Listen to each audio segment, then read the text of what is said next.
All right, let's pull back the curtain on something you probably check every single day, your weather app. We're going to go on a little journey, starting with raw, messy computer data and ending up with something that actually makes sense. You know, real insight. Let's get into it. So you look at your phone, you see it's going to rain in an hour. It kind of feels like magic, right? But how does your app actually know that? Where is all that information coming from? And how in the world does it turn into something you can understand in like 2 seconds? Well, that's exactly what we're going to break down. Okay, so first things first, we have to find the source. All this weather info, we're talking temperature, wind, humidity, you name it, it all lives out there on the internet, and we need a special way to ask for it. That gateway, that special doorway, is called an API. The best way to think about an API is like a digital vending machine. Seriously, your weather app is the customer. It knows exactly which button to press or, which code to send to get a very specific item. Maybe it wants the current temperature or maybe tomorrow's forecast. It's just a structured, predictable way for programs to talk to each other and get the info they need. And these things are an absolute treasure trove of information. A single weather API isn't just giving you today's temperature. No way. Your app can pull hourly forecasts for the next 2 days. It can look more than a week into the future. It can even go back in time and pull historical data from over 40 years ago. Plus, it can grab things like official government alerts and weather maps.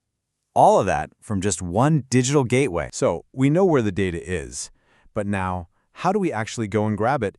It's not like you can just browse a website and copy-paste it all. Nope. For that, you need a specialized set of tools. And for this kind of work, the tool that pretty much everyone turns to is the programming language Python. Now, why Python? Well, because it has this incredible community that's built all these libraries. Basically, they're chunks of pre-written code that make really complex jobs incredibly simple. And this is where you really see the power of those libraries. I mean, just look at this. On the left, that's what a raw request to the API looks like. It's this super long, messy URL that's honestly a nightmare to read and really easy to mess up. But on the right, that's the Python version. One clean, simple line of code. It's the difference between building a car from scratch and just turning the key. But, here's the catch. When we make that request, the API doesn't just send us a nice, neat table. It sends back this. This is a data format called JSON, and while it's great for computers to read, for a human, it's just a tangled mess of brackets and braces. It's a maze. How are you supposed to analyze something that looks like this? This is where the real magic happens. To make sense of that jumbled mess, we need another powerhouse Python tool. This one is designed specifically to wrestle with data, to clean it up, and get it ready for analysis. It's time to bring in the power of pandas. Now, the heart of the pandas library is something called a data frame, and you can just think of it as a super-powered spreadsheet. Seriously, it's like Excel or Google Sheets, but it lives inside your code, which means you can tell it exactly what to do, step by step, to organize, clean, and totally transform your data. So how do we get from that messy JSON to our nice, clean data frame? Well, Pandas has a function that is basically a magic wand for this exact problem. It's called JSON_normalize.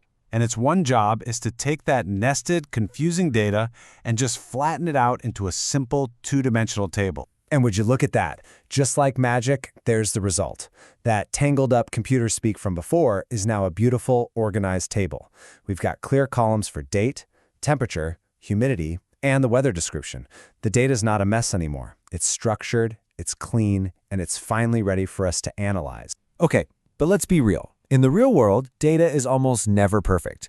So what do you do when your nice, neat table has, well, gaps in it? Maybe a sensor failed or an observation just got missed. We can't just ignore it. So, what's the plan? We basically have two main options here. We could just drop any row that has missing data. But if you do that, you might be throwing away really valuable information.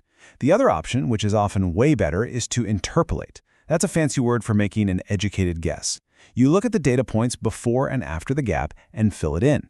That way, you get to keep the data and preserve the overall trend. All right, our data is now clean, it's complete, and we can finally start asking the really interesting questions. We're shifting gears now from just preparing data to actually analyzing it. We're hunting for hidden patterns that connect the weather to, well, to everything else. This is called time series analysis. So here's a really cool analysis technique. It's called detrending. If you look at the chart on the left, you see a pretty clear long-term trend going up. But that big picture can actually hide the interesting details. So what we can do is mathematically remove that trend. And what we're left with is the chart on the right. And all of a sudden, you can see these short-term cycles, these seasonal patterns that were totally invisible before. Another key move is called resampling. You see, our raw data might come in every 3 hours. For some questions, that's just too much noise. So what we can do is group all those data points together for a single day. And then we can aggregate them to find useful stats, like what was the average temperature for the day, or the max. It lets us turn this flood of data into a really clear daily summary. We've captured the data, we've cleaned it up, we've analyzed it. Now for the final step. And honestly, it's the most important one. Turning all that work into a story that actually has an impact in the real world. And this is the power of a good visual. After all that code and all that cleaning, we can create something like this simple bar chart. It shows the daily temperature stats, the average, the low, the high. It's a clean, simple story that anyone can get in a second.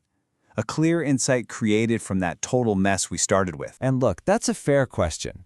We've gone through this whole technical process, but why? Why go to all this trouble just to analyze weather data? I mean, what is the point? This quote from a real project in Virginia says it all. They used this exact process. They took historical weather data and combined it with data on road accidents. They weren't just making charts for fun, they were trying to figure out if rain or snow actually leads to more accidents. This is analysis that helps people make decisions that can literally save lives. That's the point. So we've followed the whole journey, right? From a messy API call all the way to a clear, powerful analysis. It really makes you wonder, if this is the kind of story we can pull out of something as common as the weather, what other incredible stories are just sitting there, waiting to be found, hidden in all the data that's all around us?